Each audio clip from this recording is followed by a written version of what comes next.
Welcome to the Tom Bernard Podcast with the family and Andy Brant Bernard. And Kristyn Burtt. Your mom's out wandering around somewhere. I don't even know where it is. Doing something. She's She doing has something. a golf lesson, I believe. Oh, yeah. That's that's what right. she said yesterday. Yeah. It is what That's she right. She said. has golf. I'm just Catherine's schedule keeper. Yeah, there you do know what she's doing all the time. That is true. There's no She's question. the only one that pays attention.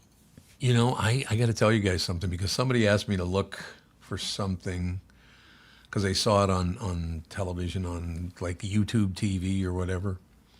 It was an interview with me back when I was leaving KQRS and all that stuff. So I went and looked back at it. I now weigh 240, 246 right now. When I was at KQ, just at the very end there, because I was a little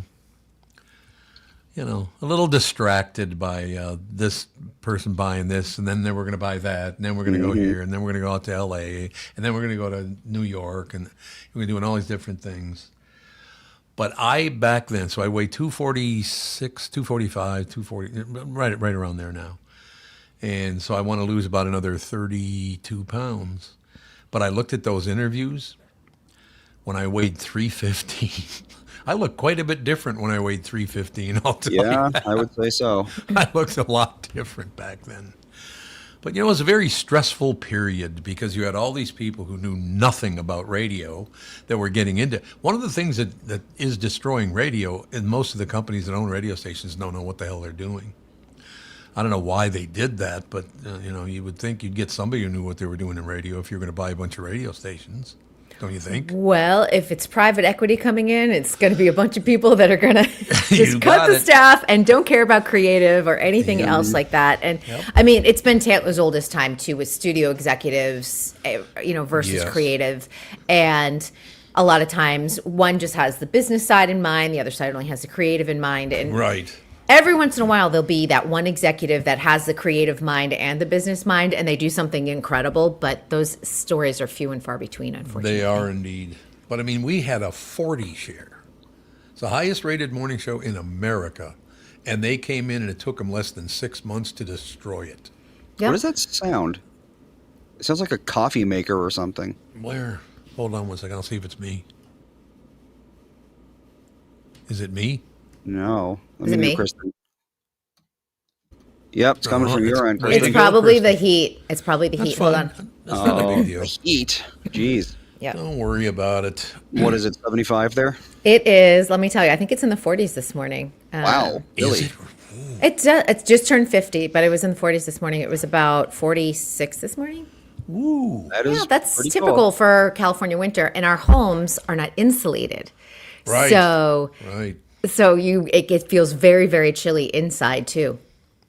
Kristyn, I had to ask you, how are they doing with all of those neighborhoods that burn to the ground? How are they doing? So it's pretty interesting with what's happening in the Pacific Palisades. A lot of the lots are for sale or have already been bought up by Yep. developers. And I think that, there's this big misconception about Pacific Palisades because it's overlooking the ocean. So of course you're thinking these are gazillionaires who live there. Yeah. And there were plenty of millionaires who lived there, but a lot of these homes were generational homes that had been passed. Like maybe it was your grandmother's home and you got it. And when she bought it, it was $50,000. Yeah. And now for you to rebuild, remember this is a paid off home, for you to rebuild, it's going to cost you anywhere between 5 and 10 million. See, that was the problem that I had with not doing that job. And again, Hammy didn't want to do it, so it wasn't going to work because he and I worked really well together and all the rest of it. But I do remember being out there. This would have been in the early 90s, late 80s, early 90s, something like that. And I said, the one thing that really concerns me, though, Dave, is I got to be honest with you. I mean, it's great and all the rest of it. But man, the cheapest house I can find out here I'd want to live in is like $800,000, $900,000. Yeah, and I mean, now what is it, $5 million? Easily. I honestly, to buy like Burbank, which is a quaint little suburban Yep. town in the city, Yep. just really an adorable area. You're buying a bungalow, 2-bedroom, 1 bath, maybe 3-bedroom, 1 bath, easily $1.5 million. Oh, For 1 bathroom. I mean, I live And I will tell you, those bungalows are probably somewhere around 1,100 square feet. Oh God. I mean, my condo is 2 bedroom, 2 full bath, 1,400 square feet. So why would I want to go and move from my condo to a house where I easily need to now do a renovation Yeah. to at least have another half bath? I mean, I would want another full bath, but Right. it's a lot. It's a huge investment, and everyone's just kind of stuck in their houses. Like wherever Yeah. you landed Yep. when everything kind of like went to Yep. hell in a handbasket, that's where you have landed right now. No doubt about it. There's no question Yeah. about that at all. So Palisades, it's going to be a while to rebuild. Altadena is seeing rebuilding a little bit faster. That is more of a community, I would say. People have really rallied together to find ways to collectively build. So what they'll do is they'll hire like one contractor, and they will work on all of like the houses in a row collectively together and cut down costs. And so they found a more community-based approach to it. My friend who lost her home in Altadena, and many of your listeners kindly donated to her GoFundMe, which was really, really sweet, and I appreciate it, and she appreciates it. They are currently living on their lot in an RV while they rebuild, because it's the most cost-effective alternative. And her husband's a contractor, so he is starting the rebuilding process of their home, and they hope to be in it a year and a half, I hope. You know, it's tough with some of the permitting and things like that, and the process is slow. Materials are very expensive. I mean, it couldn't have come at a worse time with tariffs and everything Yeah, else on yeah. building materials. Yeah, I could see that. You know, you were talking about that whole situation with, wanting to do things and this, that, and the other. Why do people, and I'll be absolutely open with you about it. Minnesota is the perfect example of this. And I don't know why it happens or what happens, but half the people in Minnesota are the sweetest, kindest, hey, let's get together and let's help each other out with this, and it's going to be all wonderful. And so half the people like that. And the other half of the people adore it when they can harm somebody. They love hurting people, which is that common in other states in America, or is that a Minnesota thing? I will tell it's so weird to me, and this is a California thing. We go on social media and people will be like, I can't believe your governor. I can't believe California is such a mess. California stinks, and they're like, don't California my Texas, or whatever they do, whatever that is. And I have to be super honest. California is very welcoming of people who want to move here, they want to live here. And if people do want to come here, we welcome you. We don't think about other states. We don't judge other governors. Every state has their way of doing things. And honestly, Californians really want to take care of Californians. And I appreciate that. And it's probably one of the reasons why I like living here so much, because people be like, how can you live here? And I'm like, well, have you visited? Have you lived here? California's great. It is great. And I get it. If you've lived here and had, put down roots and not liked it, that is absolutely a fair assessment. Like Minnesota was not the right state for me. It was too cold. I found it hard to make friends. Did you really? I did. I felt a lot of people just had a lot of friends from childhood. They weren't in California, they're like, come to the barbecue. Right. And people Famously Minnesota thing is like the standoffish Scandinavianness of it all. That's true. the Minnesota nice. And in Minnesota, they'd be like, I'm having a barbecue. And I'm like, oh, that's amazing. They're like, have a good weekend. I wouldn't be invited to the barbecue. It's like, we're going to have a great time. Get out. No, but there's some beautiful things about Minnesota too. So I don't sit there and think about my time in Minnesota as a bad thing. It was a realization that this wasn't going to be the place that was going to be home for me. So I think that is important. And not every state is for every person, but I also don't think about other states and being mean to people about it. Yeah, I understand it completely. And I suppose, having the highest rated morning show in America, the best and the worst is going to come out of people. If you're, I guess, that big or that famous or whatever the hell it is. Some people just don't, no matter who you are, some people go, God, that's great. You achieved that. That is amazing. But some people just hate it when anyone achieves something beyond what they've achieved. And I don't understand that. Why? Well, it's a weird jealousy thing. They want what you have. It's also a lack is somewhere inside. When I think when people write me mean comments anywhere on social media, I think it's about them. It's not about me. I'm fine. Yeah. If you want to have an opinion about me, great. it's weird that you want to tag me on something and say it. Because Yeah. all it does is doesn't make you look good. I'm always like, and I rarely respond to them. I mean, if it's something like really erroneous or slanderous about me, I will respond just to be like, hey, actually, that's not true. And I won't come back in a mean response. But otherwise, I'm like, you can just talk into the void and Yep. just What you look like gotta a do. fool. Yeah. Yeah. Because they want attention too. They want Right. you to spar with them. And I'm like, Yeah. why? You're right. Right. But you know, you've achieved a lot in your career, and people get jealous of that. And people, I mean, we see it in Hollywood. We build a star up, and then we go, "Oh, you've reached the peak. Now it's Yeah. time for us to flick you off the Yeah, peak." that's true. So Yep. it's really it's a crazy world. But I think if you just keep yourself, I just keep myself really insulated with my friends and my family, and they know the real me. Your family knows the real you. That's really all that matters. Yep. Well, except for when you're young. When I was a young kid, I decided I was probably maybe 10 or 11, listening to the radio. I said, "That's what I want to do. That's so cool. You can sit here and they're talking to you. There's always, even though they're coming from a radio, there's always someone with you if you want to be distracted or whatever." But there's an element now. About half of Minnesota could not be happier for you. Very nice people, but the other half, the second you achieve something, they now hate you. It's like, what? Minnesota's a great place to make it. It's a wonderful place to become successful and all the rest of it. But you hold it against someone because they're successful? How stupid is that? Yeah, and I mean that's frustrating if people are just is. mad at you for being successful. Well, I have a good friend that I never talk to anymore because he's turned into a complete prick over it. And that's I- not good. why? But that's about him. It's not about you. No, I agree. Yeah, 100%. I mean, I mean, but I do think and I think as adults we don't talk about this enough. But like we don't. always talk about when a relationship breaks up, like someone gets divorced or boyfriend girlfriend break up, and everyone's like, oh, that's so sad. But Yep. friendship breakups are very, very painful sometimes. Oh, God, yes. They're sometimes more yeah. painful than actually a love relationship. Yeah. And I don't think we talk about that enough in terms like you may have had a friend. I had a childhood friend, and I think about her from time to time. She had some struggles, and it was more than I could handle. And it became just a negative Yeah. part of my life that I had to cut her off. And she tried to, at one point, she was getting married, and she tried to kind of rekindle the friendship, but she hadn't resolved the issues.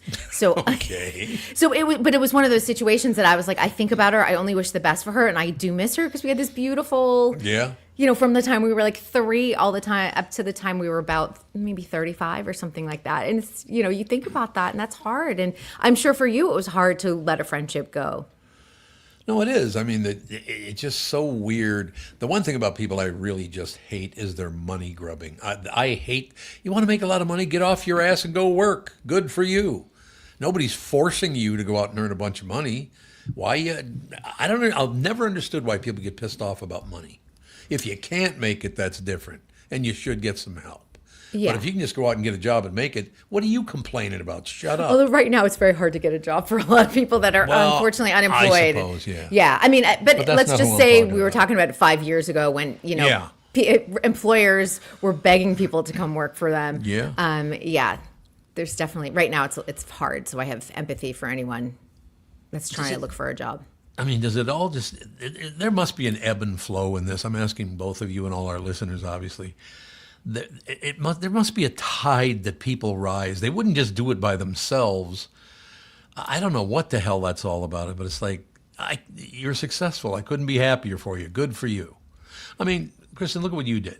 You grew up in the Northeast, and then you moved around the country quite a bit, and then you end up in Los Angeles, where you always wanted to be anyway. You're doing extremely well. I mean, are people all happy for you? No. No. Well, that's true. I do know that's true. There's people who Why? always, there'll always be people that just, and some of it could just be personality. Sometimes you're like, I just don't like a personality. I don't really care what she's doing or whatever, which is Yeah. fine because you're not supposed to like every person. I don't like every person. No, that's true. Right. So that makes sense. But the people who wish you ill is strange because it makes me Weird. realize I'm like, oh, I'm living rent free in someone's head. Yeah, that's Form true. of power in a way. I Yeah. suppose that is true. Ladies and gentlemen, Kristyn Burtt Entertainment News is brought to you by North American Banking Company. Go to nabanco.com to learn more. Member FDIC, equal housing lender. What is happening with you?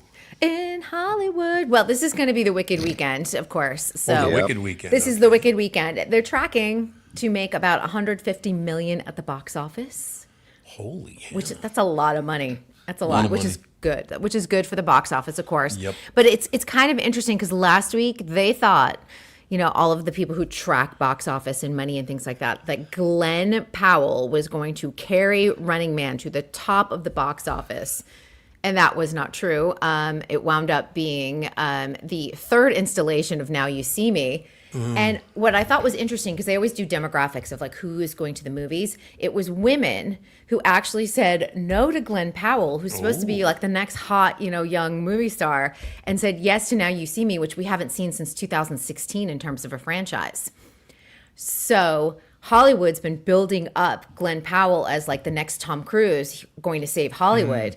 And he's not turning out to be the guy that everyone wants to see on the big screen. Really? Yeah, isn't that fascinating? And it's Yeah, the same yeah. thing with Sydney Sweeney. And it's so funny because the two of them did a rom-com together, and Hollywood's like, we're going to position these two. Like, she's the next Julia Roberts. He's the next Tom Cruise. And neither of them are delivering at the box office whatsoever.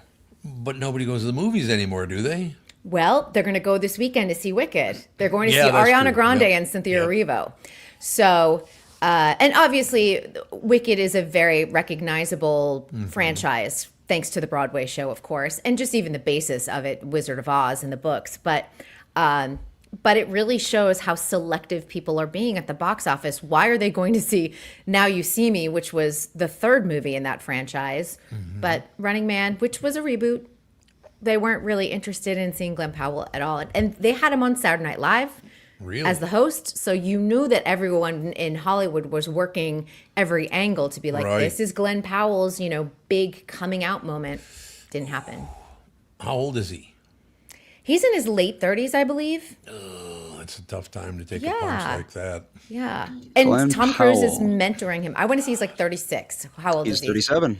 Oh, pretty You close. were way off. He just turned 37 though, so you Yeah. were close. You're close enough. Close, yeah. Only a month off. So that it's really fascinating. And if anyone in the chat wants to comment on Glenn Powell, I'd love to hear your opinions on him because women aren't showing up for him. So are men showing up to go My see his opinion movies? is I don't know who this man is. Uh-oh. I have no idea who this guy is. So See, I find him very bland, to be honest. really? I just Okay. like any of the movies he's been in. I've not seen a single one. Spy Kids 3D, The Expendables 3, Scream Queens, Set It Up. Did you see him in Top Gun? He was in Top Gun Maverick. So that was I one have of his not. big. Okay, that would be a movie that people. He I'll did. probably see Top Gun Maverick eventually, but I don't know.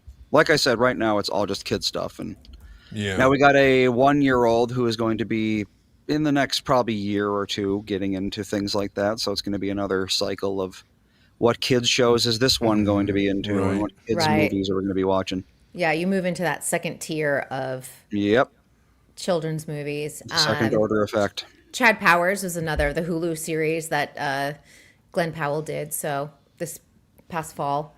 So it's interesting. It's just interesting to see like people are just kind of like meh on him. Yeah, I don't know Yeah. who he is. Well, acting is not what it used to be anyway. Because I remember when I was a kid. Oh wait, he was in Twisters. I did see that, and Okay. he's the cowboy, right? Mm-hmm. Yeah. Okay. Yeah, he was good in Twisters. So I don't know. I don't. Dave have any, says he seems a little arrogant to me. Arrogant? Seems well. He plays characters like that. If Twisters is anything to Yeah. be judged He's by. very So nice. it's like- I've interviewed him before. He's very nice. I just find him bland, like just kind of vanilla. I guess that's probably the best way to call it. Yeah, he was. I don't know. He was good in the one thing I've seen him in. That's Yeah. all I can say. There you go. Okay, can I complete my sentence now? No. Go ahead, I forgot what I was going to say. So Well, apparently never not mind. then. So never mind on that. I know what you were one. saying. Acting. You were talking about good acting in your era. Yeah, but what about it? I forgot. I don't know. I don't know anymore. Acting's Just- different. It is different. These like Yeah. now versus then for sure. And I think sometimes when you look at like a 1970s Oscar-winning film versus a 2025 Oscar-winning film. It feels different. I mean, the industry shifted so much too. Yeah, I suppose that, and that's part of the same situation, that half the people love it and half the people hate it. That's how everything is now. Half of the people love what you're saying, the other half can't stand it. It's like, I don't understand. They must be taking positions after they've learned things, I would think. At least they'd read you or listen to you or watch you or whatever, and then, draw an opinion. But some people have never even heard of you, and they still hate you. Not you, I'm talking about these people, Right. across the board. Yeah, I don't know why people right now in my life, I think with their mouths, they're meaner than they've ever been. And I don't know what's causing that. Do you get it? I just go to social media. Social media is, I think, the start of it all. Oh, you think you're right. The sooner and I keep seeing more and more discussion that people are starting to rebuff social media.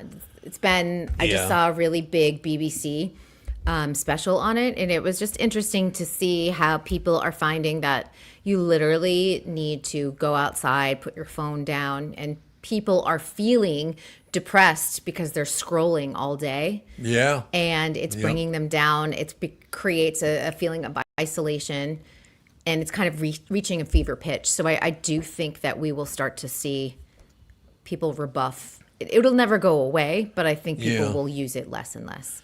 Could we do one thing for Uncle Tommy and please not look at your phone when the light is green? How about that? Oh, when we you're don't like to driving. move forward now because the light turned green. Oh, Yeah, you're I know. reading your messages on your phone. What a shock. You see that a lot in LA. Oh, here too. Well, I mean, some lights are like 5 minutes long, so you can't, put on an episode of something and kick back. But No, you can't. a lot of episodes, or a lot of lights are just like 15, 20 seconds. It's like, you don't have that much time. I think you should probably just look. Right. Yeah, it's so dangerous. It is very dangerous with all the looking on the. I post probably once a day, sometimes twice a day, but that's about it. I don't post all that much anymore. And when I do post, I try to make it. No, I said I try to make it entertaining or interesting. I don't know if I always do, but I try it. We always think we have something clever to say. Sometimes I'm like, this is going to be such a big hit. And then I'm like, that was a bomb. Yeah, unfortunately that's true. But And then the random thing that you say, everyone's like, yeah, and retweeting it or whatever. oh God, yeah, whatever works. Anything new coming up that we should know about? Wicked. You're not going to well, see Wicked. Don't you worry. I know that. No, it's not my deal. I know it's going to be Alex's jam when she goes to see Wicked. Yeah. I think.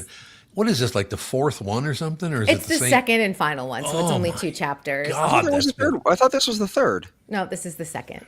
Really? Yep. Last year, because what they did is this is based off of, so there's a book, and then it was they based the book into, or they created a Broadway show based off of the book, I should say. And then the Broadway show became a movie. So Act 1 was last year's movie. Act 2 is this year's movie. You know what I think they should do is I think they should make the movie into a book. Yeah, They there probably you go. will, and then Complete they the will cycle. do a live version of it, and then they'll do a live action version of that, because I always have to make it into live action. And Let's just churn Wicked for the next 100 years. they will. It's made at Mark Platt, who is the producer of the Broadway show. He is a multi-millionaire he's done a ton of other projects, but based solely off of Wicked, multi-millionaire. Really? He's made That's insane. a fortune off of it. You know It was what's a amazing? gamble too, and then it became this massive show. But there was nothing new about it. I mean, it's just there's a witch and there's a little kid and It's the origin story of the Wizard of Oz. So it's based off the Grimmery, not based off okay. of the Wizard of Oz. Eventually, this turns into the Wizard of Oz, so they can continue to make. They can make the next, they can go into that next step if he wants to do a new musical version of the Wizard of Oz. See, and here I thought people were getting sick of origin stories, but apparently not. Well, I mean, the Broadway show came out, I think, in 2004, I want to say. So it's over 20 years old. Yeah. Wow, really? 2004? Yeah. Huh. Well, never mind then, because that was right in the heyday of all those origin stories. yeah. It fit right in there. Kristen Chenoweth and Idina Menzel were the original stars on Broadway. They were hoping to do the movie version, but it took so long for the movie version to actually come to screen. They were too old to play the parts at this point. Really? So they did a cameo in the first act, but they needed a different generation. They're both Gen X. They needed millennials to go and actually do the project at that point. So they built it up, and by the time it was time for them to step in, they were too old. Too old. Oh my God, that's Yeah, because they're both in their sad. 50s now. I 20 know. years, a long time. It is. And, for That's both of sad. them, they both were honest about it. They said, we're really happy that Ariana and Cynthia Erivo can step into these roles, but there is a weird bit of mourning for them because that should have been them or could have Right, been them. right. And so it's a very weird situation for them. I don't know. What are you going to do? But, Catherine and I have caught a couple of movies lately that have been really damn good. There was a period there for, I don't know how, a few months, movies were not very good. And stuff coming to TV was not very good. Did you see it that way? Well, we've seen a major cutback in content. Yeah, and I think right. you've felt it since we started the show, Yep. which was February 2023, I want to say. Every single day, I'm like, we have 4 shows debuting. And then all of a sudden it's like 2. We've gone through a strike. Right. Yep. We've seen some delays because of even the Palisades and Eaton fire, because that kind of devastated Los Angeles for a while. So it's been interesting. We've seen a real slowdown of content, and when it allows the cream to rise to the top because we don't have this glut of everything hitting us. But at the same time, when you're really dying to watch something and nothing's out, you're like, there's nothing to watch on TV. Yeah. And we're in a weird situation. I think it's going to ramp back up. Both Disney and NBC Universal have committed to maybe making a little bit more content. So we should probably see that sort of balance out. We were here with too much content. We've been kind of on the other end with too little content. I think it's going to find that balance in the next couple of years. Do you, and Andy, this is for you as well, do you guys go back and watch movies from the era before yours just to see what... Not terribly frequently. Not I a do. whole lot, no. But you can see some really great stuff. Like when I watch stuff from the 40s, 50s, 60s, that kind of deal, because I started going to movies when I guess it would have been the early 60s, something like that. But I don't know. I kind of liked it a lot. But every time there was this, I guess, shift change or whatever it was, that doesn't. It's more of a business. Did it? I guess I'm trying to make the point that it didn't feel like such a business back then. Is that only because I didn't know about the business? Well, yeah. Yeah, It's so probably. weird that I say social media has changed everything. We know Yes. everything about celebrities because they're Yep. telling us, or they're doing reality shows because Yeah. that's where the money is these days. Yep. There used to be a mystery about it. And it's also part of the death of entertainment journalism because, and I'm sure plenty of your listeners out there remember the days when your People magazine would arrive, your TV Guide Oh, would yeah. arrive. Oh, TV Guide. Yeah, you'd be super excited to read an interview about, I don't know, Burt Reynolds or something, or Julia Roberts, and you're thinking, I don't know anything about them. This is my opportunity. Well, now we know everything about them, Right. and so now I that miss they're not on. knowing everything about them too. It's true. It's And true, sometimes we know way too much about certain people, about their private lives and how messy they are or what they're Well, doing. every thought that they have, they put on Twitter half the time, and it's like it transforms them from celebrities into just a weirdo like everyone else who can't Exactly. shut up. It's just a bunch of theater kids. It's the theater Yep. geeks who became famous. Right. It's the nerds in the tech industry who became famous and successful. It's the same thing. And I'm like, why do I know everything about Jeff Bezos' personal life? I should know. And I'll Yes. tell you, he has Yep. a really, really mean publicist. Oh, really? And if you write something that she just does not like, even if it's fact, she will write you threatening emails. Do you have a couple more minutes, or do you have to go? I have a couple more minutes, yeah. The reason I'm asking is because this file came out yesterday that I guess exposes Yes. people as being, I don't know. I'm I mean, trying the to think. Epstein files? Yeah. the Epstein file. There you go. Yep. That's exactly what I'm talking about. That came out yesterday, did it not? Well, they voted They to voted. release it, but they haven't actually released Oh, it. they haven't yet. Okay. No, but here was a nice day of bipartisanship in the House. Yeah, Only there you one go. person dissented on that whole thing. Everybody else collectively said yes. Yeah, it was unanimous pretty much. Yep. Well, Minus that one. was the Democrats that were voting on that. Democrats and Republicans. They all. Oh, I didn't know that. Oh, Yeah, see, I thought only there was just one Republican said no. All the rest of the Democrats and Republicans said yes to release to the look files. at the files. What are the files about? Are they just about Epstein? I mean, because some people told me that the president's in them. Other people told me he's not in them. The thing is, we don't really know. I guess maybe we don't know. We yeah. do know that he is meant. Pam Bondi has confirmed that Donald Trump's name.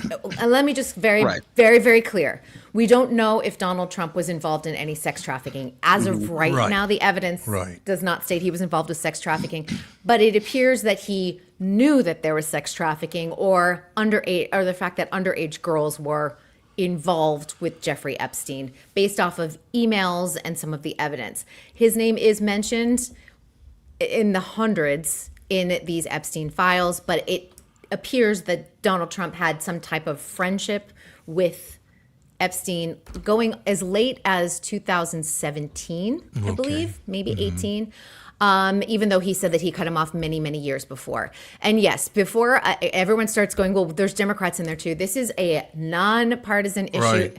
If there are people from the Democratic Party, Bill Clinton, and he is somehow involved, he should be arrested too. I don't care who it is. This is I agree. rape of underage girls and possibly boys that I think are probably in the mix too that just don't get mentioned.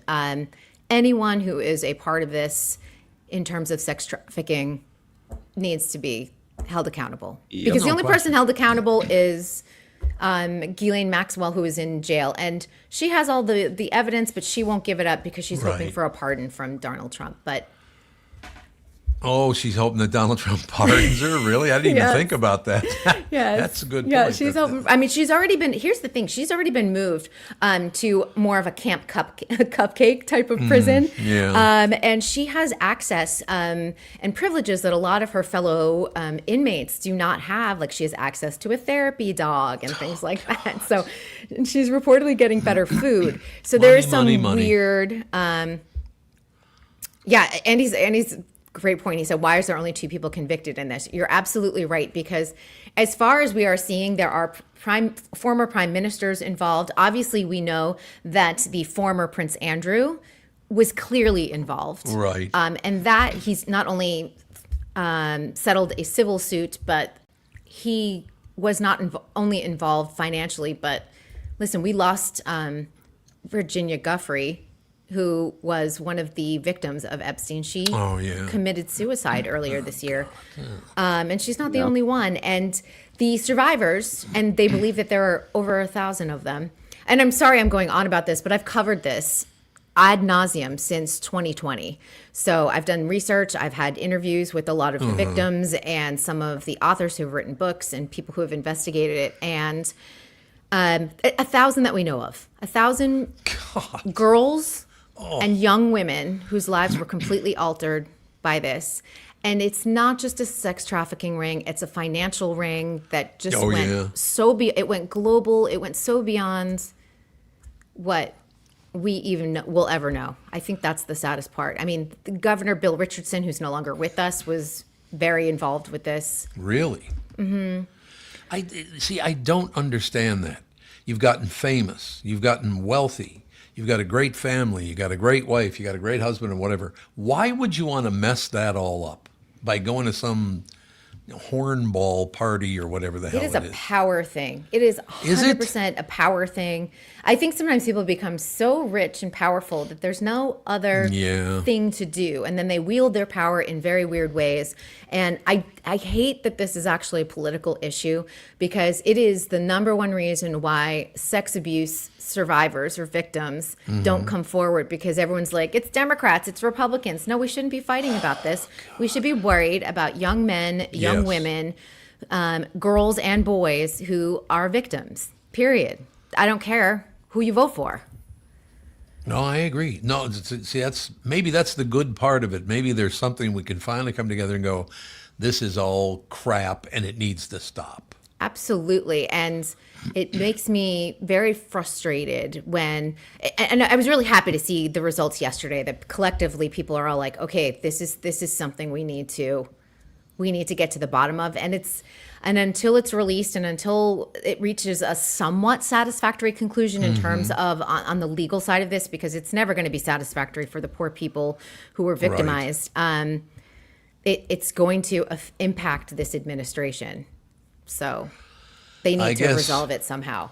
Yeah, well, get it resolved. It's their job. Take care of your job. Do your job. I know, and it's just really, the whole thing makes me really sad. Just Yep. And honestly, I've covered a lot of the Prince William side, and my personal opinion, he's so completely guilty. It's atrocious that not just was it covered like on a global level and people in Epstein circles covering it, but the royal family covering for Andrew, who's now Andrew Mountbatten Windsor instead of Prince Andrew, is disgusting. It's disgusting what King Charles and Queen Elizabeth, who is no longer with us. I know she was a cute little queen running around there, but they shielded him for over a decade. Yeah. And Sarah Ferguson, who is his ex-wife, was also a part of that too.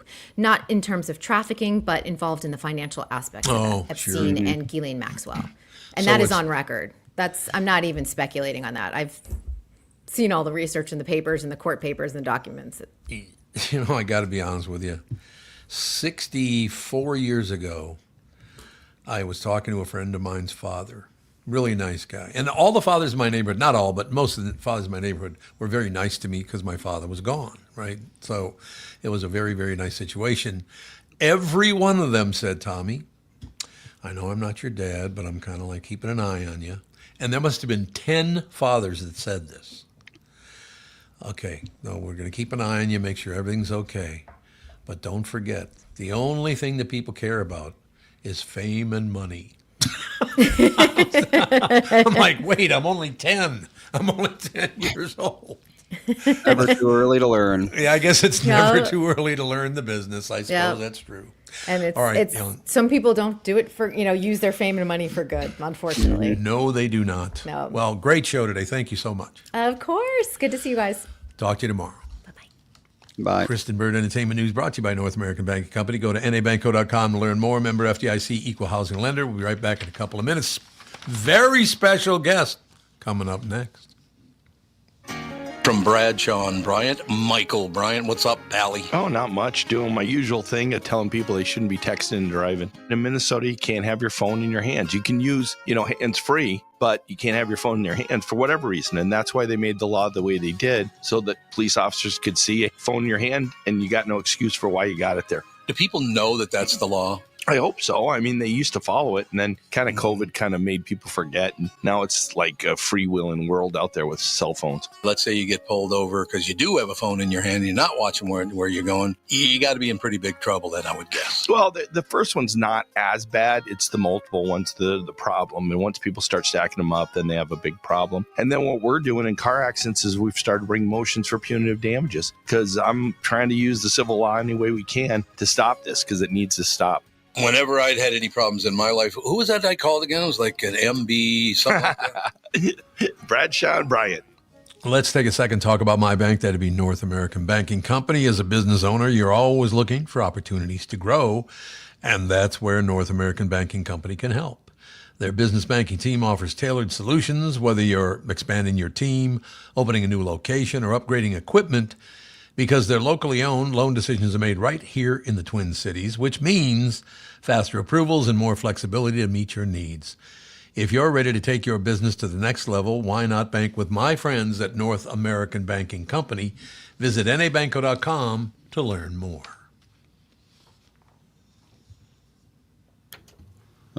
Here we go. What the hell was that all about? Click the button and the button didn't work. Honest to God. Computers. Click the button. Button doesn't work. All right. How many years has it been since I've even seen you? I'm going to go with 23. I don't know. I'll just take a shot. You think it's 23 years, if there's really? a prize involved. Yeah, that's exactly right. There's a prize. Is the bank offering a loan at a decent rate? I'll take that. as the prize. I might It's been be a able while, to bud. find out. Look at us. It has been a while. Isn't that amazing? Let's Andy, see. you got something? Most recent episode I've got with you can't hear on Andy. is 2022, January 2022. So I almost hear 4 you. years. Can't hear Oh, you Andy. can't hear Andy? No, Oh, he can't hear you, Andy. Oh, well, that makes no sense. still can't hear him. Do you have earbuds in? No, Huh. I heard him before. Oh, I heard him when he was talking to the very sharp woman who was on right before. me. Oh, she is a very sharp woman. Yeah, I was unaware of her name. Kristyn Burtt, she's a neighbor of yours in Los Angeles, so you'll like There that. you go. Yeah, and I could hear Andy flawlessly throughout that. As I'm hearing you right now, but I'm not hearing Andy right I now. wonder why that is, Andy. What Very could- strange. Nothing. That doesn't make any sense Oh, on boy. my end. so you're not hearing him at all. Ask Not him if he hearing him can try leaving. I and see his coming lips back. moving. Andy wants to know if you could disconnect and then come back, and we'll do the same, and maybe that'll set up everything perfectly. Sure, I'll give it a whirl. All right, thank you. We'll talk to you guys in a in bit. 30 seconds. You got it. Thanks. Well, Donnell wants to know who that is, which is a valid question. Jeff Cesario is who that is, but you Jeff know, honestly, Cesario. I got to be honest with you though. I haven't seen him in so long. I would not have known that was him. Yeah, for real. Honest to God. Well, yeah, like I said, it's been 4 years, which is not that long, but Not it's a that long, decent no. amount of time. I suppose that's true. I hope he can hear you when he comes back because he's a There's great guest. A Fruit really good fly guy. in here. A fruit fly in November? How are you alive? Get out of here. Honest to God, it's true. Also, no one lives here right now, so where's their fruit? There's no fruit. Well, that's true. Maybe I should go So- look for fruit. Oh, a week from tomorrow is Thanksgiving, isn't it? Yeah, week from tomorrow. Thanksgiving. Week from tomorrow. My God, this year is flying by. It does No seem to be. No doubt about it. No question. Get the feeling Jeff is having a hard time with his internet right now, or his phone, maybe. Oh, maybe, yeah. We'll find Yeah, out what the first situation it, is. Oh, here we go. He has returned. I you can hear him me now. Perfect. Wait, now you can hear him? I switched to Chrome from Safari. Yeah, that might have helped. Yeah, even Perfect. on iOS, it's better. I know. Okay, now, to get started with the audience coming on, where did you grow up? I grew up in the Italian enclave of Kenosha, Wisconsin. The Italian enclave. Yeah, a lot of people think that's just exaggeration for comedic purposes, but it's not. No. When I was growing up, Kenosha was about 25% Italian. The mayor was Italian.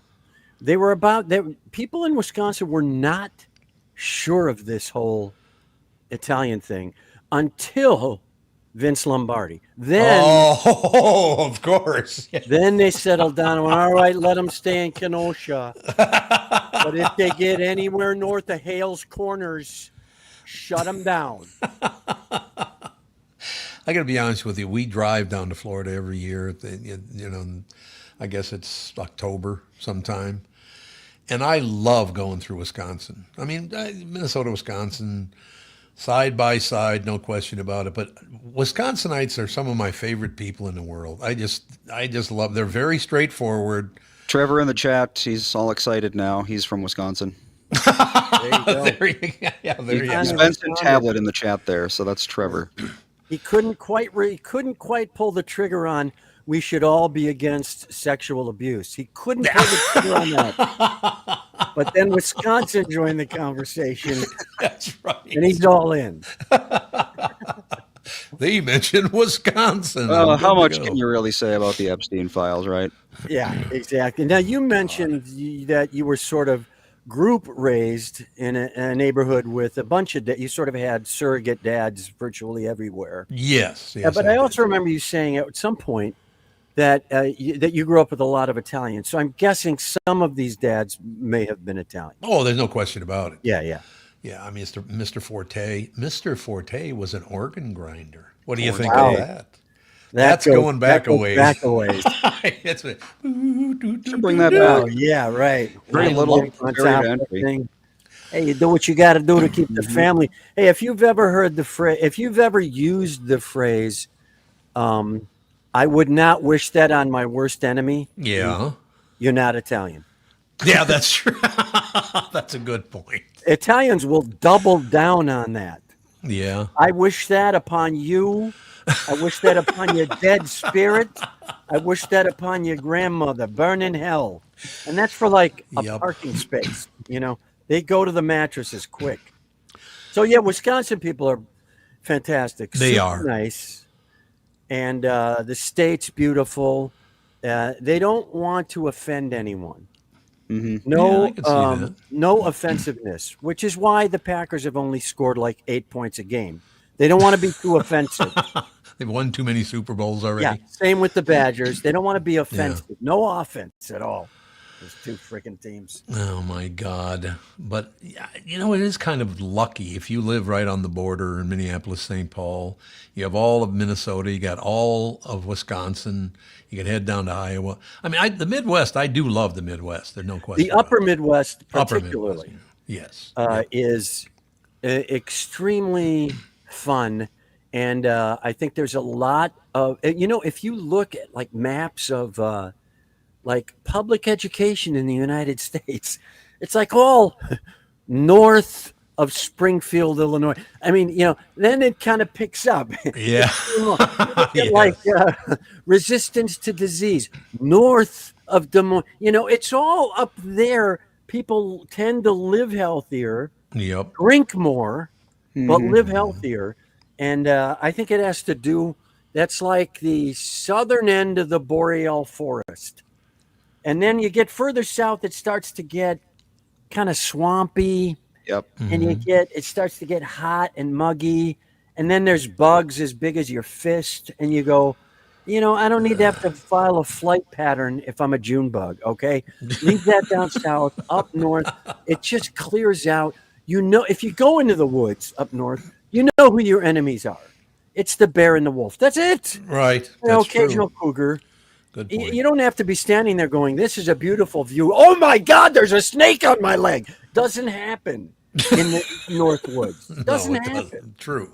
That's That's very, the very beauty. true. That's what I love about it. So now, where did you live when you lived? You did live in Minneapolis for a while, did you not? Yeah, I lived in South Minneapolis. Yes, I I lived thought, off yeah. of Cedar and like 37th, somewhere yeah. around there. I lived there Yep. with Louie Anderson, the late, great Louie Anderson. Oh, Louis. Yeah, well, you see his statue there right in front of Andy. No. Oh, that's awesome. That's Little Louis bobblehead. right Great. there. Bobbling as we speak. That's Bobbling as fantastic. We lived down there in, Poor Town, man. It was scrambling down there. Oh, yeah. Oh, And we yeah. were at a point in time where we were scrambling in our careers. And I'll just never forget Louis approached some neighborhood kid who was sledding or something, and he said, Uh-oh. "Are you using this saucer?" And the kid said, "Well, kind of," but and Louis said, "Thanks." And he just took the kid's saucer, right? And he brought it home and he loaded it with charcoal and he loaded it with lighter fluid, lit it, slid it under his Mercury Montego overnight so that the engine wouldn't freeze up. Oh, that's good. Wow. Yeah. That's a I was good move. impressed. Probably got a bit of rust under there after that, but Didn't matter because Louis wasn't keeping that car long. Louis was No, that's true. just has to work tomorrow. Yeah, the powder blue Mercury Montego was sort of a classic sled. That's what we used to call them. I don't know what you guys called them, but we used to call them sleds. Yeah. Just those big, the Oldsmobile 442, Oh, God, yes. the one that didn't have the hot engine, the one that your grandma drove, the Buick Cutlass. Those cars were freaking perfect for that weather. They were just perfect They because were. they already had a heavy ass end. So you could kind of grind your way out of virtually any spot if you knew how to rock a car, Good which traction. nobody does anymore. One of my favorite things about looking at Louis, the little statue there and all the rest of it, that he would come. He and my mother were really good friends. My mother just Oh, loved really? him, and he loved my mother, and it was So I would go pick up Louis at his hotel because Toots, my mother wanted to see Louis. I could just see him with a cigarette going, "Or I think you're a little too hard on Tom." That's what Oh he- no, it's the Say exact that to your opposite. mom. That was the exact opposite of what happened. I would drop Louie off, and I had to go do, cut a commercial or do something. Then I'd come back. As I'd walk back into my mother's house, I'd hear my mother go, "Yeah, I just don't know sometimes about what's going to work out with Tom or not because I just sometimes." Well, yeah, you're right, Toots. I mean, the guy's nuts. There's no. I hear my mother and Louie ripping me to shreds. Yeah, It's like really great. Thanks, Louie. Not that they were wrong. I'm just saying. Yeah, I know, but just the whole sort of really Louis should have had an afternoon daytime talk show. Oh God, yes, He would absolutely. have crushed that. Yep. Why didn't Absolutely crushed that. Just get a rotating he? Yeah. sort of a sidekick who could contribute to that kind of stuff. Because Louis would go out on a stage, and I mean, I remember he would do prepared material, but he loved just going off the cuff like instantly. So he'd just go, Yep. "Hey, how y'all doing tonight? You look like you have a problem with your dad, don't you?" And he just dive in. He jump And you into go, it. "We're 8 seconds into the set." Yep, it's true. Louie's one of those kind of guys that way. magnificent memory. I mean, Andy's known Louie since you were what, Andy? About 5 years old. Yeah. Wow. Young enough that I don't remember not knowing him. Yeah, that's true. Yeah, it's very, very true. But he was something else. He and Toots, my mother, would spectacular friends. He was always a wonderful guy to me. Yeah. Louie was a terrific guy. He really was. Yeah. He just was so smart and had Yeah. grown up in such a tough environment that he grew up in the projects in St. Paul, and the tools he learned to use to defend himself Yep. That's right. were a super quick, razor sharp wit and like psychological manipulation, because he knew he wasn't gonna, he couldn't outrun anybody. He wasn't gonna No. out tough anybody, No. So he would just sit down and if he got threatened, he would cut you to shreds in like 5 one-liners, and that would stop you from any sort of physical advance. I'm talking about when he's like 12 or 13. Yeah, You know what I yeah, mean? yeah. Just freeze some bully in his tracks, and then he would just drill you with something like, "You need more organized friendship in your life." And then you go, "What?" Now he's in. Now he's in. The door's wide open. He's in. You've opened the button drawer, and he's just going to start pushing the buttons, and then he can neutralize any situation. And when you're a kid, that's what you want to be able to do. Neutralize the situation so you're not at a disadvantage. Now, if you can take that and take it to where you're at an advantage, great. But at least you got it neutralized now. And Louis was a master of that. Most of the guys I worked with, and as you know, I worked with some razor sharp. I mean, geez, I worked with Dennis Miller. I worked with Louis. I worked with Russell Brand. I mean, these are guys who are so fast off the top of their head that I have to go, wow, I there's no chance I would have thought of that. And I'm not bad myself, Yeah.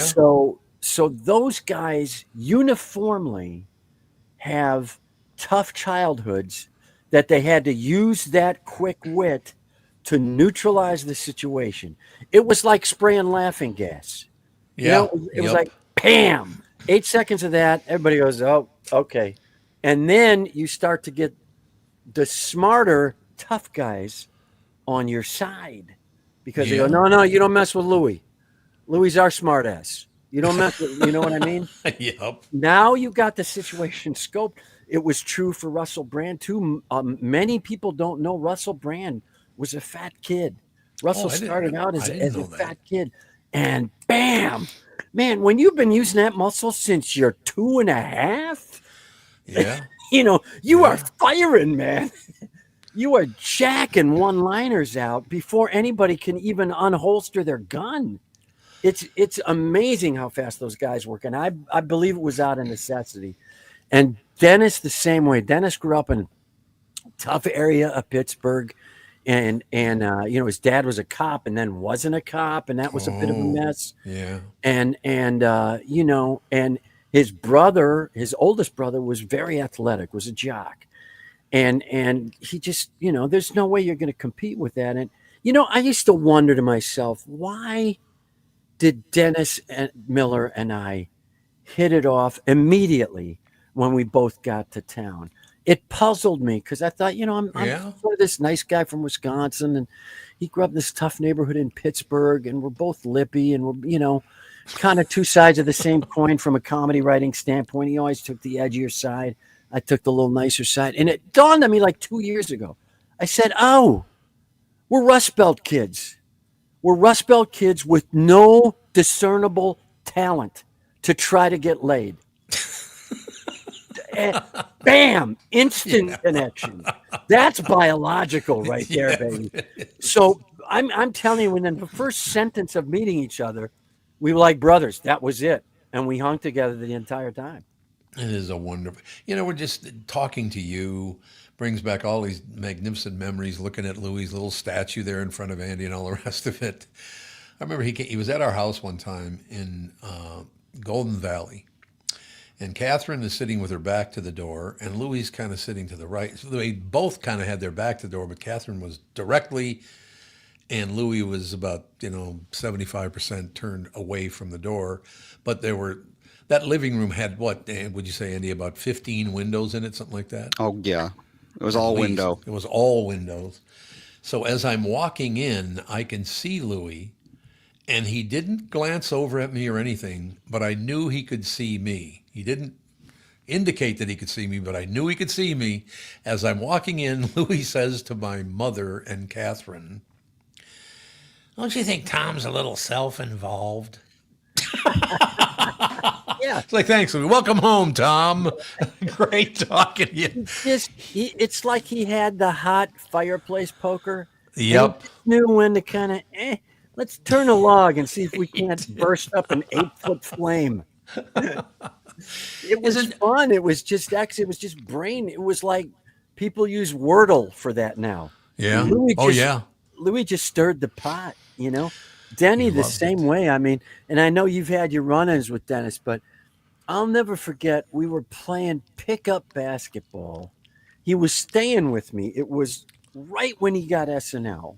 Oh, okay. And that first year was rough for Dennis. Oh, yeah. Nobody would write for Dennis. Nobody would write for Update because they were all busy, crazy busy, trying to get a sketch on. Yeah. All the writers, it was a whole different world back then. It was so much more dog eat dog.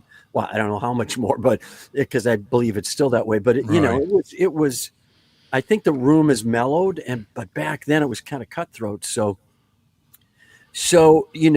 I would throw Dennis bits from the road. I was doing the road 7-8 months a year, and if I had a topical bit, I would say, "Look, this is burnt in 2 weeks. You might as well use it if you want to."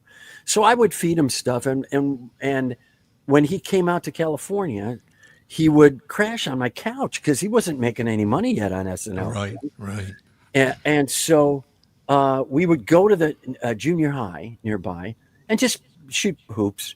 And Denny and I had about the same level of athletic ability. Well, that's good. If a coach looked at you, he would go, coachable. Which means you could play defense. That was it. You would crash through a wall to play defense. Sure. So if it was basketball, it was let him play defense and hot potato. Cesario, Miller, you get the ball in your hands, get rid of it immediately. So we were out playing, and some dude came by and wanted to play. And he wasn't particularly athletic, but he knew a little bit about the game. And so we were playing like horse or one-on-one because he was guarding Dennis. And we picked up a fourth guy. So it was 2-on-2. And it's me and Dennis. And this guy starts to guard Dennis real closely. And Dennis just starts in on him. Like, what are you, a Sherpa guide? Get off my ass. And and boom, boom, boom, boom. He's just nailing this guy. He's like, I got underwear looser than you. Get off of me. And he's just nailing the guy. And then he starts in on his intelligence line. We're God. playing at a junior high. You ever clear junior high, cha-cha? You know, and it's just him. And I'm laughing because I know it's Dennis, and this is the only edge he has in athletics is to play mind games. Yeah. And finally the guy's had it, and he pops Dennis. Oh. Right in the nose. Oh. And Dennis, and this is what I mean about these guys. These brilliant comedy minds. Dennis just looks at him. He wasn't even bleeding. He just feels it. He goes, what the hell did you do that for? It didn't, you know what I mean? It didn't compute. Right. That's phenomenal. It was so revealing to me. And then these guys just have a whole other muscle that is God-given and then developed at an early age because of how they grew up. Yeah. I remember on the Dennis Miller Live show, Denny was long past SNL, had a late night talk show that didn't work, got canceled. Everybody's like, oh God, what's Dennis going to do next? And Michael Fuchs at HBO said, give him a talk show, just let him rant. That's all I want. He talked to the late great Brad Gray and said, that's all I want is him ranting. So Denny came to me and said, can we design a show? We designed this show together, and Dennis just, can write volumes of stuff. We got a writing staff in to kick it all around, and it worked.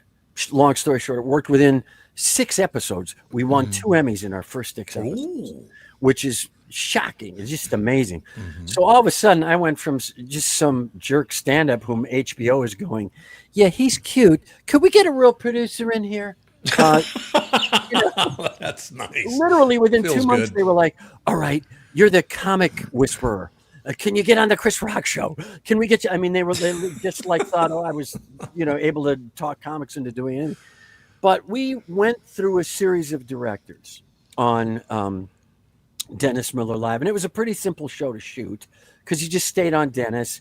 He did the monologue. We did a slow push in when he did the rant. Then he went and sat down, took phone calls, brought out a guest. That was it, pretty much. Then he went over and did the picture jokes, and a little practice, you get the timing of those. So it wasn't particularly tough. But he loved sports, and he loved Chet Forte. And when you mentioned one of the dads was Mr. Forte in your neighborhood, Mr. Forte. And Chet Forte had hit a little bit of a rough patch because ABC had let him go for Monday Night Football and all that stuff. Yeah. It just happened. And so Dennis said, I love the guy. Bring him in.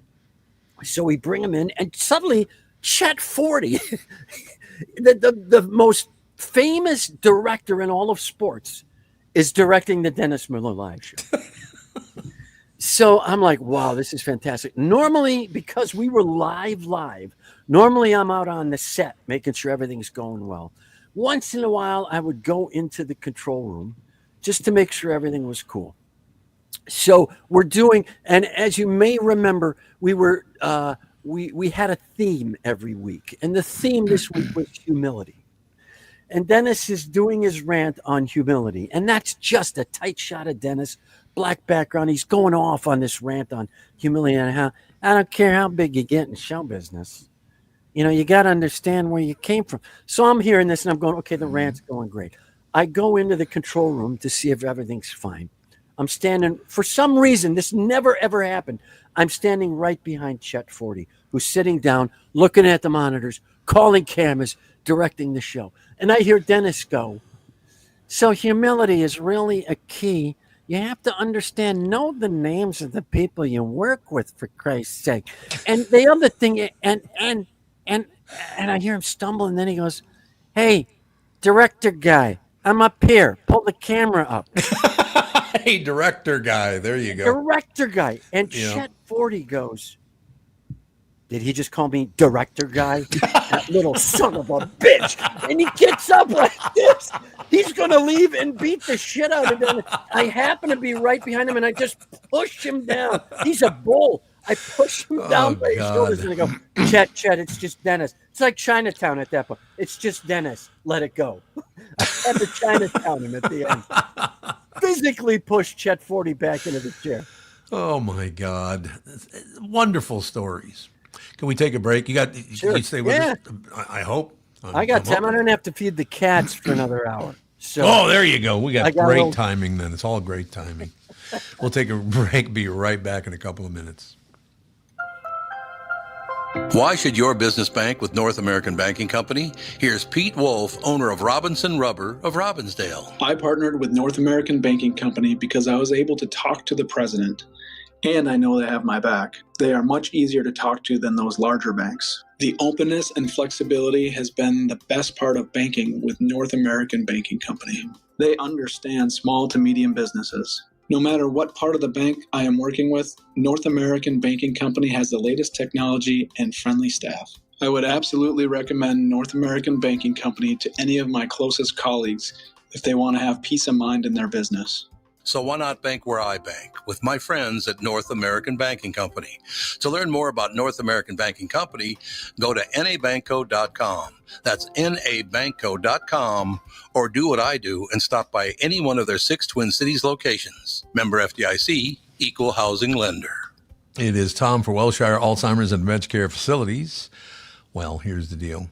Wellshire Alzheimer's and Dementia Care Facilities are a place that you can live with your loved ones, live with pride and dignity, very important. If you care deeply about someone in your life, Wellshire is the place I highly recommend. Wellshire is a memory care focused facility that has a full nursing team, always staffed within the building 24 hours a day, 7 days a week. They've never used or relied on any staffing agencies. Wellshire Medina is now accepting elderly waivers after 12 months of private pay. I know them personally. That is true, by the way. And they are a family-owned local company conveniently located right in Medina and Bloomington. They are the best staffed memory care facility in the state. They really are. Wellshire is a robust community with activities 7 days a week. If your loved one is in need of a memory care facility, please get in touch with my friends at Wellshire. Set up a tour or learn more at wellshiremn.com. That's WEALSHIREMN.com.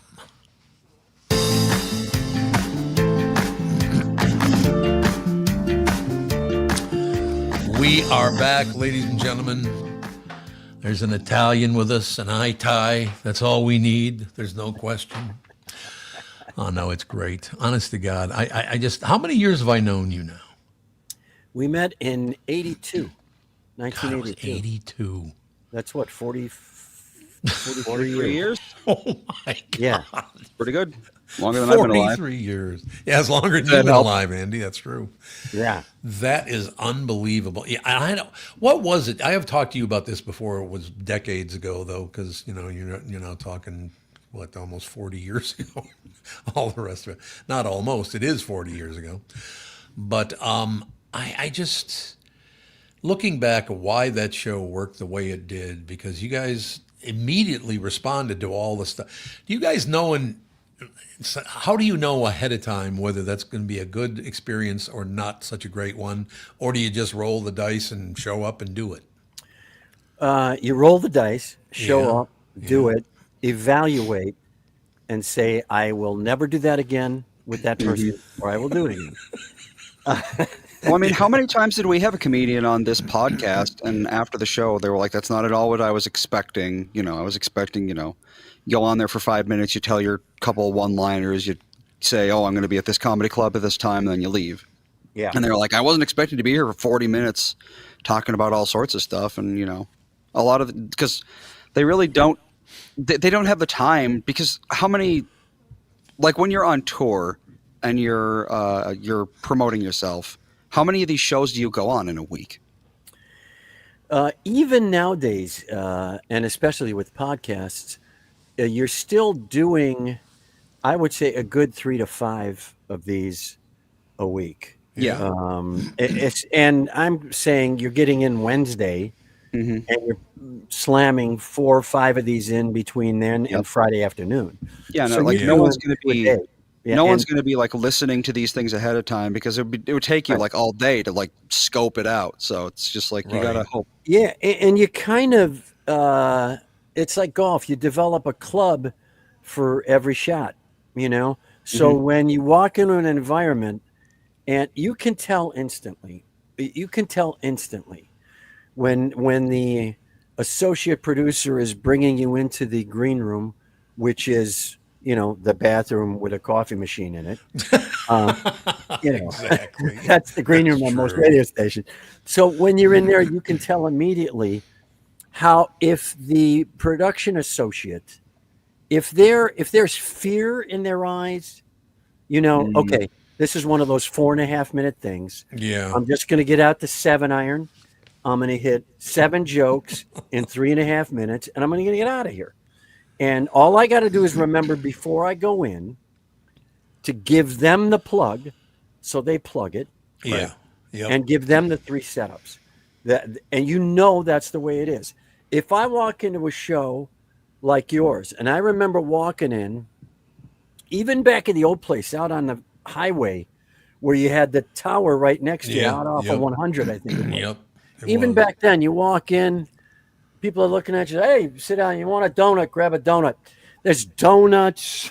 There's coffee drinks. I can hear people yelling and screaming, and I go, how can that go on when Tom's trying to do a show? And they go, that's the show. And I go, oh.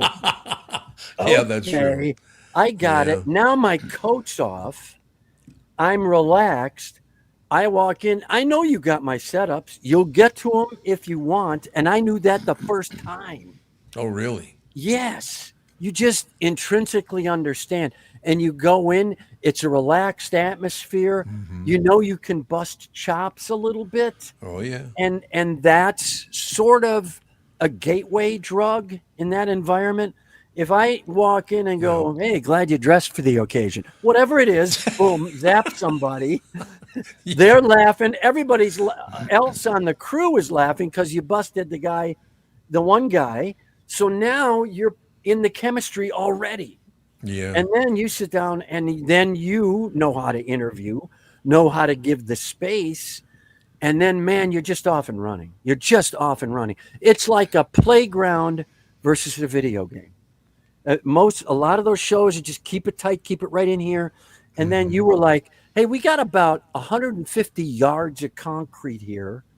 And just knock yourself out. You want to play Foursquare? Go over there. You want to play hoops? Go over here. It was so much fun, and you could feel it instantly. And you wanted to bring your A game because of that. Well, what's so amazing about that thing is that when I first started it, they said, that's not going to happen. I said, what do you mean? Nobody's going to come in and do a stand-up on your show. It's just it's never worked before. And I said, no. I'm not going to approach it that way. I'm going to sit and talk to them, and if the comedy comes out, it comes out, and if it doesn't, it doesn't. I'm not going to force them to tell another joke. It's not what I'm going to do, right? It was just a weird feeling, no question about it. It was Dave Hamilton's idea from the very beginning. Great I haven't guy. talked to Dave in a while now. Yeah, Dave's been a friend for many, many years. No And question about that's the type of executive that really doesn't exist anymore. Someone who still went from his gut and just got a hunch about this. I'm going to let it play out. I'll construct those safety barrels that they have on the highway if you get off track and smash into an on-ramp. I'm going to put those around it so if we smash, we can recover okay. Yes. But I'm going to give this a shot. And I don't care if it's radio, television, movies, even podcasting. That has kind of gone away. I just saw a documentary on Tootsie, on the making of Tootsie. Sure. Yeah. Which is one of the most unbelievable movies ever of any kind. It's hilarious and it holds up. Watch it. It's freaking hilarious. And they were saying that nobody does that anymore. Sidney Pollack, the director, just had a hunch about a certain actor for a role. Just had a hunch. Okay, if I get in here, we're going to do it this way. Nobody goes on their hunches anymore. They go to analytics all the time, 100% of the time. And hopefully that will break now. And I think you're seeing it in some respects. And creatively, you'll get some execs who got nothing to lose and just fire a bullet and go at it. Well, it's interesting you say that because I got a 4-year-old kid. and he's recently gotten into the whole Minions thing. Oh yeah. You know, every kid loves those little yellow minions. And so we've been watching the Despicable Me movies and the Minions movies, of which there is a grand total of 6 between them. So plenty of movies. And pretty much every voiced role is an A-list celebrity. Oh. And they're always like a celebrity that was really huge when the movie was being shot. I guess you don't shoot those movies, but you know what I mean. Right. And I feel like a lot of them are miscasts. But these movies are making $1 billion. And even though, like, to me, it just doesn't quite hit. You know, a lot of the villains are like just like some flavor of the month or some like gigantic star that's always going to be gigantic, but isn't really a voice actor. Yeah. And I'm like, you know, to me, the fact that they did that, it just feels so like safe and corporate. They just went to like, oh, this popular person is going to bring us another 200 million, and they're right. But I think the medium suffers a little bit. Yeah, when it you would do be that. nice to see a mix. Now, from a business standpoint, I completely understand that decision as a studio. Yes, absolutely. You want 2 or 3 or 4 of those movies out at all times. But that should allow you to then take and go do a funny comedy, a rom-com, a blue comedy, a smaller movie that still has marketability. You know, you should still have a sort of a breadth of creativity on a calendar and give that a shot. But, you know, who knows where the hell it's going now? Who knows? I would not want to be a comic coming into the business now, because you truly have to do absolutely everything yourself. I know where it's all going right now. Chris Pratt and Jack Black. I'll be honest, maybe for another 2 or 3 years. Yeah. And then that's going to flip around. I mean, if you look at the talk shows now, which are losing viewership, but if you look at who they're booking, you go, it's like a game when you used to go to the rich area of town and watch the cars drive by. It's like that watching late night TV now. You go, don't know him, don't know her, don't know it. Him I know. That's funny. There you go. You know, you don't know anybody. They're starring in the award-winning 11, multi Emmy winning Brick on AMC, and you go, what? Where? What was that? Brick? Yeah, but is that just a function of our comedy? age? Like none of us are in our 20s anymore? Because it's like it's all flipping to that. You're right. I mean, that's their language. They're born with that language. They're born with 100 channels. We weren't or aren't. No, that's very true. That is very, very true. Some of these like Instagram stars, TikTok stars, they're making millions of dollars a year. I mean, they're getting like tens, hundreds of millions of views. There's like entire generations of kids who know who these people are. And no one over the age of like 25 has ever heard of them. It's the most insular thing in the world. Really? Because for a while, big stars, like even up until now, like I mentioned, Chris Pratt, Jack Black, going back to like Elvis and Abbott and Costello, it's like no matter who you were, you knew who they were. Even if you didn't like Elvis, you knew of Elvis.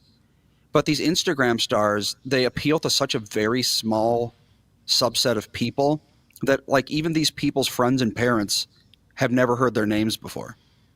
And it's very strange to me. Yeah. And yet they still want to try to cross over because there's money to be made in television, horrible movie for those stars. And they're not, most of them aren't equipped necessarily to cross over. They're phenomenal in their narrow lane, but it takes a special person amongst them to then cross over and have the muscles to know how to do things and how to learn fast in the world of modern television, modern movies. It's crazy. And then you just get your demographic and you run with that.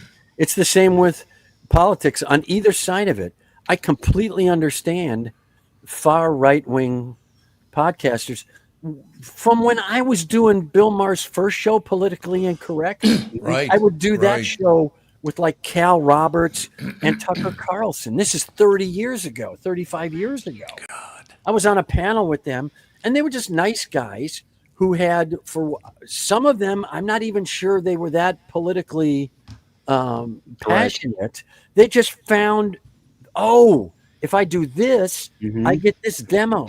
It's like a comic. Oh, wait a second. I don't write that great jokes, but if I use props, I got a ton of people who are going to follow me. So it's like they get their demographic and then they feed that demographic. And that's how you achieve capitalism and financial success in this world now. And I always had like fans, but I never felt like I had a demographic, like, Oh yeah. like starting to coalesce around me. But I remember this distinctly once, because you guys know me. I'm really urban looking. And my last name is Cesario. So, I went sort of a urban kind of feel, Italian urban kind of feel to my stuff. And I was doing a show. They kept asking me to do this show on NBC called Hot Country Nights that Dick Clark produced. Oh. And I said, look, I know a minefield from a mile away. I'm not walking into that. I'm not walking. And they kept bothering me. And then they said, look, it's $3,500 a pop. We'll promise to do 2 of those with you if you want after the first one. And I said, geez, that pays my union dues. That gets me into AFTRA, And I went, all right, I'll do it. So I go on Hot Country Nights. I tell my first joke. It kills. Ooh. And I'm like, oh, well, at least this won't go badly. I'll get out of here. Okay. Yep. I tell my second joke. Kills. My third joke crushes. I've only got 4 jokes left. I'm cruising. In the back of my head, Tom, I'm thinking, have I missed my demographic this badly? Yeah, man. That's exactly it. Career, country people are eating me alive. That's all they want is more jokes from me. And it just kind of taught me a lesson, which is, don't knock out any demographic. You never know who will respond to what you're doing or why. And I did 3 of them in about 9 months. It was fantastic. Isn't that wonderful? I loved it. But I think I missed my demo. You do? Or you did? Yeah. Uh-oh, who's that? Uh-oh. Come Oh, on she's in. getting Jude. Hey, Nana. She's what getting are you the doing? dog. Oh, she's getting Jude out. Judy.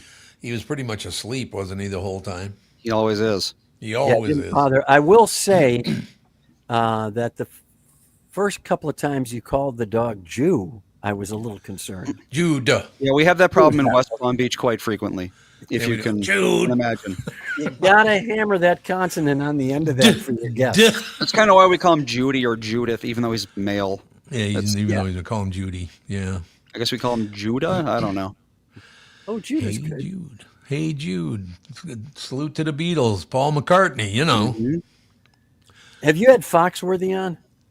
Jeff Foxworthy, quite a while ago. I should have. Man, I if he always ever liked him. up in that, I'll let him. He is so funny. What show was that he was on? Oh on God, he That used to comedy do- tour. Or Blue Collar Comedy Tour. Blue Collar Collar Comedy Tour. Comedy There you Tour. go. That's it. There you go. And he did. Are you smarter than a 5th grader? Yeah, he did Yep. that. Yep.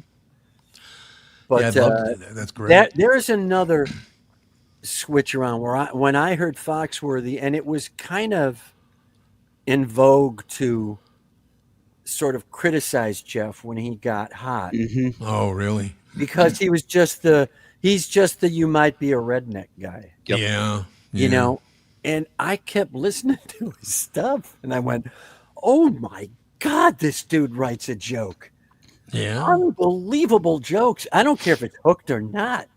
This guy, and I kept listening to him going, "Oh, killer joke, killer joke, killer joke," just one after another. And I mean, like one of my favorite jokes of his is if you've had to climb the town water tower again with an open bucket of paint and a paintbrush, just trying to defend your sister's honor, you might be a redneck.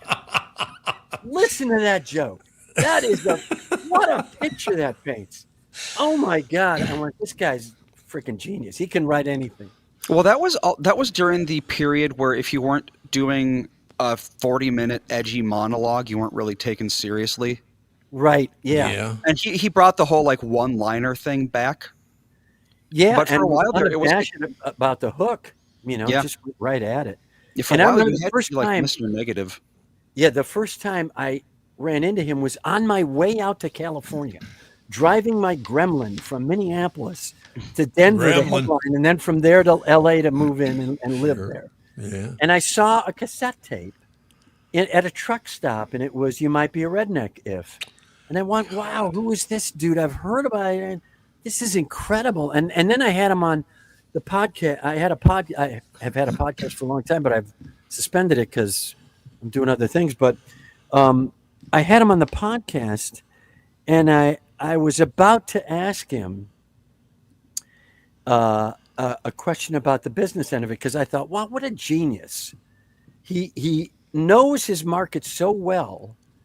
And it's the first time I'd ever seen a stand-up do that. This is 82, 83, whenever I moved out, 83, 84. God.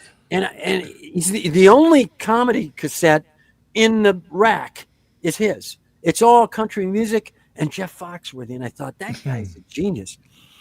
And so I asked, now, how did you get into the truck stops? And he went, well, I sold the rights to that for $7,000. Ooh. It's good marketing. And he said, God bless, it worked out for me, but and I literally said, well, that scratches off my next question. Have you always been a natural business person? Yeah, there you go. I just thought, this guy's a genius. Look, he's getting it into truck stop. Yeah. And he got completely robbed. Mm-hmm. But it made him a household name in a lot of places, and that's really the hardest part, is getting to be known. At that point, you can do anything, and you'll be somewhat successful at the very least. And you get your demo, man. Like we were talking, he got his demo and he lined it up, and it was a big one. Mm-hmm. And then that next step was stand up and pound that stand up, and then find the right foursome and hit blue collar, which was early '90s. That was only 6 to 8 years after the cassette tapes were in truck stops. Oh, and God. that he owned. He owned the whole freaking blue collar tour concept. I think he learned that lesson and said, all right, that's it. I'm owning everything from here on out. I love it. We'll take a quick break, come back and wrap it up. If you got 5-10 more minutes. Yeah, sure. Marvelous. We'll be right back. I'm here. South Dakota, one of the most business-friendly states in the country, and there's no better place to settle down and take advantage of those incentives than in Sioux Falls.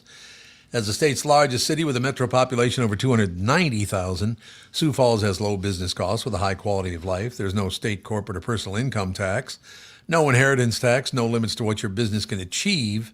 South Dakota ranks among the top 10 states in the United States for tax friendliness, hardest working, healthcare and doctors, the most popular to move to, inbound state for movers. Spotlights on Sioux Falls, listed in the 50 best places to live for families, the fastest growing Midwest metro, one of the best places to raise a family, one of the best small cities for Gen Z workers, and national fourth top inbound city people move to. How does South Dakota stack up against other states? Well, we rank second in the nation for the lowest cost of doing business, the most business-friendly state, and the best business tax climate. And as South Dakota's biggest city, Sioux Falls is at the center of these benefits. Visit www.siouxfallsdevelopment.com. Can't get enough Tom Bernard podcasts? Looking for a vessel to contain your beverages? Perhaps a hat or a hoodie to keep you warm in the cold months and looking cool in the warm months? We've even got luggage with our logo on it so you can show people overseas what they're missing out on. If any of this sounds like your kind of thing, simply head over to tombernardpodcast.com, click on the merch button, and shop away.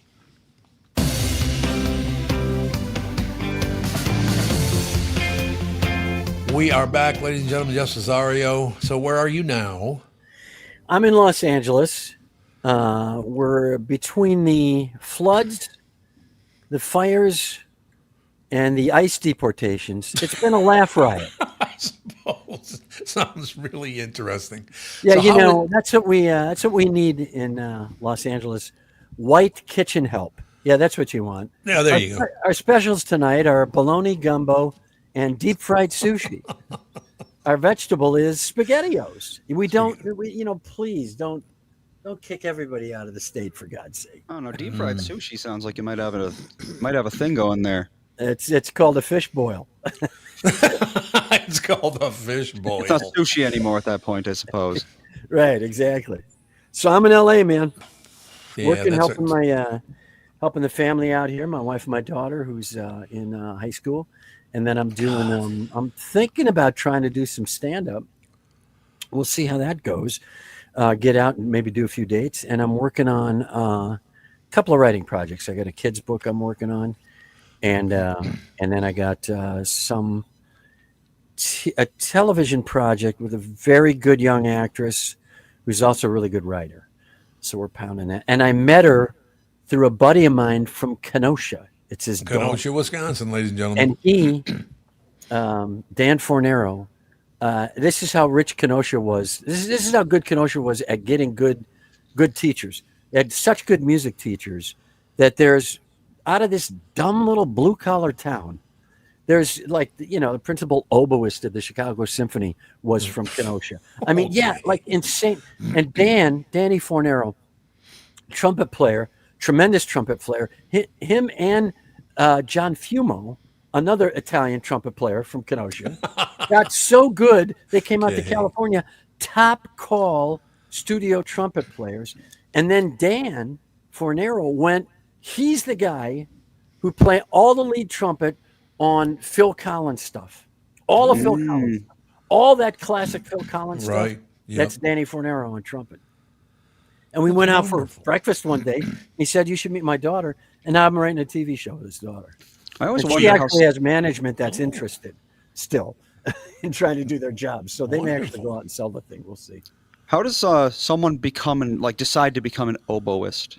Not that there's anything wrong with it, but like when you think of I want to be a famous musician, oboe is usually not in the top 3. Well, I don't know how they do it in normal society, but in Kenosha, which is just a blue-collar factory town that happened to be smart enough to get some good music administrators in who hired good teachers, who understood the town, they went and said, "All right, you're in 5th grade, blow on the saxophone or this clarinet for a little bit. Let me see how you're doing." Not that good. I remember I tried trumpet. They said, "You're not bad, but we need drummers. Go drum." And so that was it. go. So they looked at kids and they went, "You're good. You know what?" And then they probably tried to bullshit a little bit. Probably, "You have the embouchure that would be better for a double reed instrument like an oboe or bassoon." Oh my God. We need bassoon players. How weird is that? What did you Why know don't you it? try bassoon? That's how they got him in Kenosha. You got headhunted at 11? What's that? They got headhunted at 11? Yes, exactly. Good God. Jeff, you got to come back, man. It's just, how many years have I known you now? It has been, we've figured, 43. 43 years. 43 years. I first came on in 82. And I was, I think I was starting to do farewell shows because I left in spring of 83. Yeah.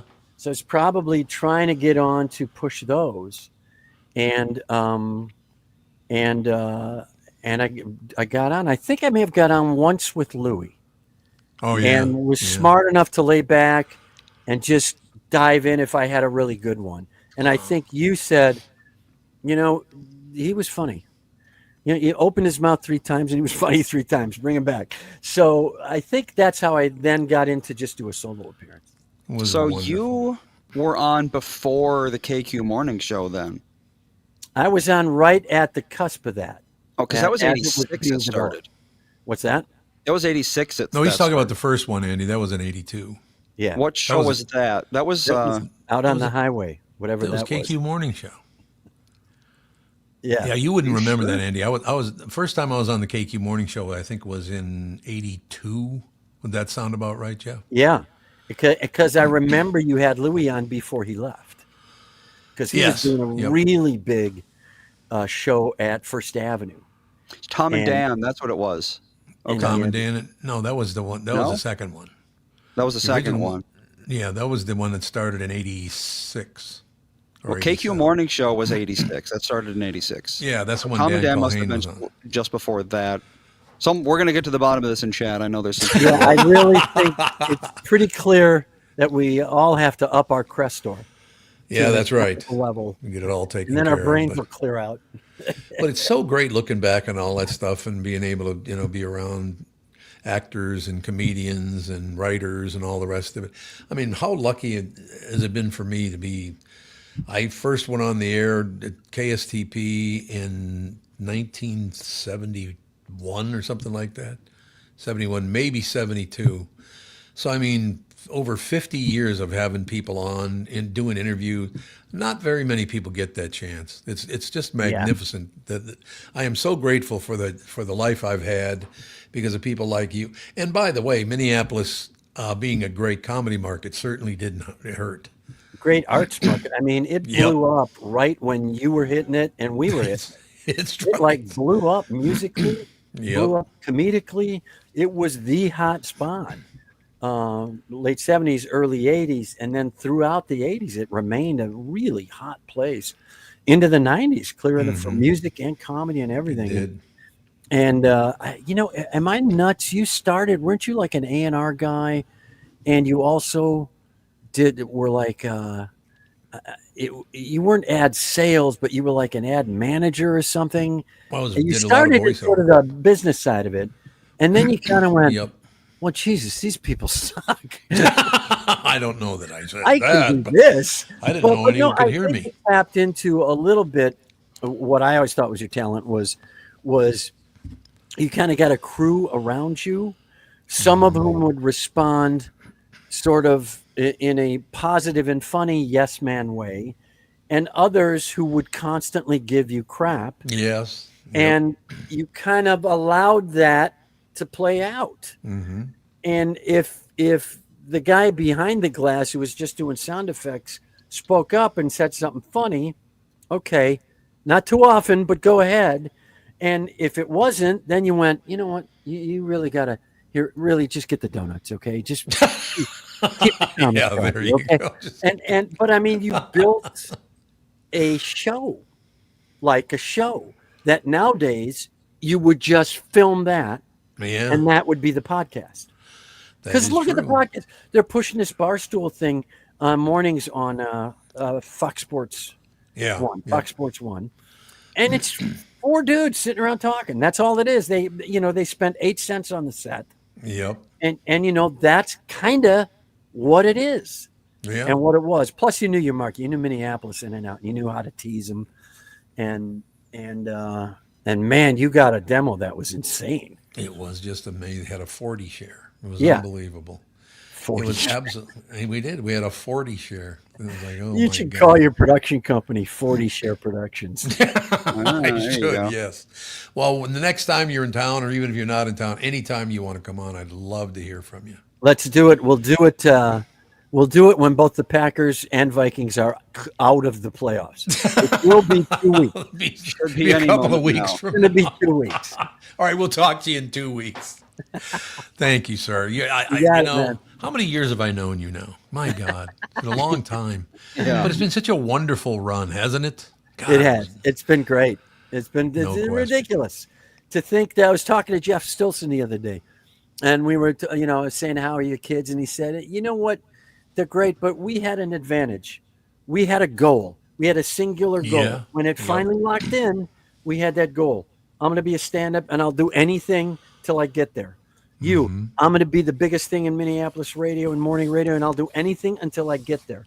And he said that mindset really isn't around that much. No, very true. You're absolutely So right we about were that. fortunate to kind of ride that surfboard. Well, stay in touch. Come back on, like I said, whenever got you it. want, man. It's lovely to see you again and hear you and work with you and all. I mean, it's been all these decades. It's been wonderful. Yeah, it's been a blast. Andy, thanks, man, and great contributions. Thank Yeah, you. Andy. I do my best. All right, we'll I'm talk to you doing it guys for later. 13 years, 13 more. I should be Yeah. Up in my game. You might have your own show by then. Maybe. All right, boys. Thanks, man. We'll talk to you Yeah, later. keep in Take touch. it easy. You got it. See ya. Bye.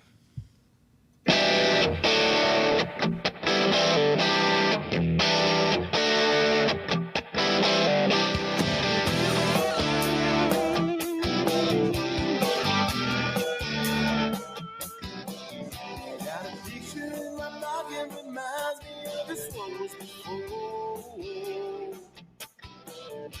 Every time I hear the singing reminds me how you talking